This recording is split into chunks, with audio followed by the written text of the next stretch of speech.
Hi everyone, ఈరోజు మన కిచెన్లో వచ్చేసరికి సండే స్పెషల్ చికెన్ కర్రీ చేశానండి. చికెన్ అంటే ఎవరికి ఇష్టం ఉండదండి, అందరికి ఇష్టమే కదా. ఎలా చేస్తానో చూపిస్తాను రండి. ముందుగా మీరు మా ఛానల్ని ఫస్ట్ టైం చూస్తే లైక్ చేయండి, షేర్ చేయండి, సబ్స్క్రైబ్ చేయండి ఫ్రెండ్స్. ఎలా చేస్తానో చూపిస్తాను రండి. ముందుగా స్టవ్ ఆన్ చేసి 2 టీ స్పూన్ ఆయిల్ వేసిన తర్వాత 2-3 పచ్చిమిరపకాయలు బాగా ఫ్రై చేయండి. పచ్చిమిరపకాయలు ఫ్రై అయిన తర్వాత 1 కప్పు ఆనియన్స్ వేసానండి నేను. అలానే బిర్యానీ దినుసులన్నీ వేసుకున్నాను. ఫ్రెష్గా పట్టుకున్న అల్లం పేస్ట్ కూడా వేసి బాగా కలిపానండి. అవన్నీ గోల్డ్ కలర్ వచ్చేలాగా బాగా ఫ్రై చేయాలి. ఆల్మోస్ట్ ఫ్రై అయిన తర్వాత 1 teaspoon salt, 1 teaspoon పసుపు వేసి బాగా కలపాలి. చూసారు కదా, కొంచెం గోల్డ్ కలర్ మారితే సరిపోతుందండి. ఇంకా ఆలోపు నేను శుభ్రంగా చికెన్ తీసుకొని, నేనైతే 1/2 కేజీ చికెన్ తీసుకున్నానండి. శుభ్రంగా 2-3 సార్లు వాటర్లో కడుక్కొని పక్కన పెట్టేసుకున్నాను. ఆనియన్స్ బాగా ఫ్రై అయిన తర్వాత చికెన్ వేసేసానండి.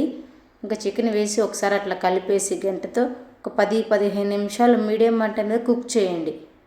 మధ్య మధ్యలో కలుపుతూ ఉండండి, ఎందుకంటే అడుగును మాడుతుంది కదా.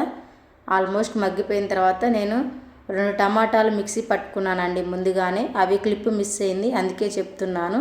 2 టమాటాలు తీసుకొని మిక్సీ పట్టుకున్నాను. ఆ పేస్ట్ వేసేసానండి. పేస్ట్ వేసిన తర్వాత ఒకసారి గరిటెతో కలిపేసేయండి. కలిపాం కదండి, చూడండి గ్రేవీ చాలా బాగుంటుందండి టమాటాలు వేస్తే. నేను టమాటా పేస్ట్ వేసుకున్నానండి. మీకు టమాటా పేస్ట్ ఇష్టం లేకపోతే ఓన్లీ టమాటాలు కూడా చిన్న చిన్నగా కట్ చేసుకొని వేసుకోండి. నేనైతే పూరీలోకి చేస్తున్నానండి చికెన్ కర్రీ, అందుకని టమాటాలు మిక్సీ పట్టి వేసుకున్నాను. గ్రేవీగా చాలా బాగుంటుంది కదండి మనకి తినేటప్పుడు. ఆల్మోస్ట్ చికెన్ కుక్ అయిపోయిందండి. చికెన్ చాలా ఈజీ అనండి, అందరికీ తెలిసే ఉంటుంది. ఇది నా స్టైల్ ప్రాసెస్ అండి. అంటే నేను కర్రీకి ఒకలాగా చేస్తాను, పూరీలో తినేటప్పుడు ఒకలాగా చేస్తానండి. చికెన్ అంతా బాగా కుక్ అయిన తర్వాత 1 టీ స్పూన్ కారం, 1 టీ స్పూన్ సాల్ట్ వేసి బాగా కలిపానండి. అవన్నీ వేసిన తర్వాత ఇంక వెంటనే 2-3 నిమిషాలకి చికెన్ మసాలా, గరం మసాలా, ధనియాల పొడి వేసి అలా కలిపేసానండి. పూరీకి ఇలా చేసుకోండి, చికెన్ కర్రీ చాలా బాగుంటుందండి. ఎప్పుడు తినేలా కాకుండా ఇలా కొత్తగా ట్రై చేయండి. అన్నంలోకి ఒకలాగా ఉంటుందండి కర్రీ, పూరీలోకి ఒకలాగా చేసుకుంటే చాలా బాగుంటుంది. రెండింటికి డిఫరెంట్ ఏంటిదంటే, మన అన్నంలోకి కొంచెం థిక్గా చేసుకుంటామండి, అదే పూరీలోకి అయితే కొంచెం పులుసు కావాలి కదా. నేను అందుకే టమాటాలు ఇలా పేస్ట్ పట్టుకొని చేసుకున్నానండి. ఒకసారి ఇలా ట్రై చేయండి, మీకు నచ్చితే ఇంకోసారి ట్రై చేసుకోండి, ఖచ్చితంగా నచ్చుతుందండి. ఎందుకంటే నేను ఎప్పుడు పూరీ కాంబినేషన్ చేసినా ఇలాగే చేస్తాను. పూరీ అంటే ఎవరికి ఇష్టం ఉందండి, అందరికి ఇష్టమే కదా. పూరీ చికెన్ అంటే నాకు చాలా ఫేవరెట్ అండి, ఆల్ టైమ్ ఫేవరెట్ అండి.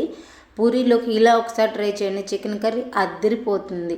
100కి 90 మార్క్స్ ఈజీగా ఇవ్వచ్చండి. నాలాగా ట్రై చేయండి, మంచిగా రాకపోతే కామెంట్ చేయండి. చూసుకోండి, ఖచ్చితంగా చాలా బాగా వస్తుంది. చూసారు కదా, థిక్గా గ్రేవీగా, ఆయిల్ కూడా తక్కువగా ఉందండి. చూడండి ఎంత బాగా కుదిరిందో. ఒకసారి ఇలా ట్రై చేయండి. మా సండే స్పెషల్ ఏంటో మీకు చూపిస్తాను రండి. సండే ఏమేమి చేశాను, చికెన్ కర్రీ చేశాను, చపాతీలు చేశాను, ఆనియన్స్, బగారా రైసు. సండే అంటే ఆ మాత్రం ఉంటుంది కదండి. సండే అన్నీ చేశానండి. నేనైతే చాలా రోజుల తర్వాత అన్నీ చేసుకొని మనస్ఫూర్తిగా తిన్నానండి. చపాతీల్లో కూడా చాలా బాగుంటుందండి. బట్ నేను పూరీ పిండి సపరేట్గా కలిపాను, చపాతీలు ఓన్లీ మా పిల్లల కోసం చేశాను. ఎందుకంటే పిల్లలకి ఆయిల్ ఫుడ్ ఎక్కువ పెట్టకూడదు కదండి. మా వీడియో నచ్చితే లైక్ చేయండి, మా ఛానల్ని సబ్స్క్రైబ్ చేసుకోండి. Thank you so much watching my video.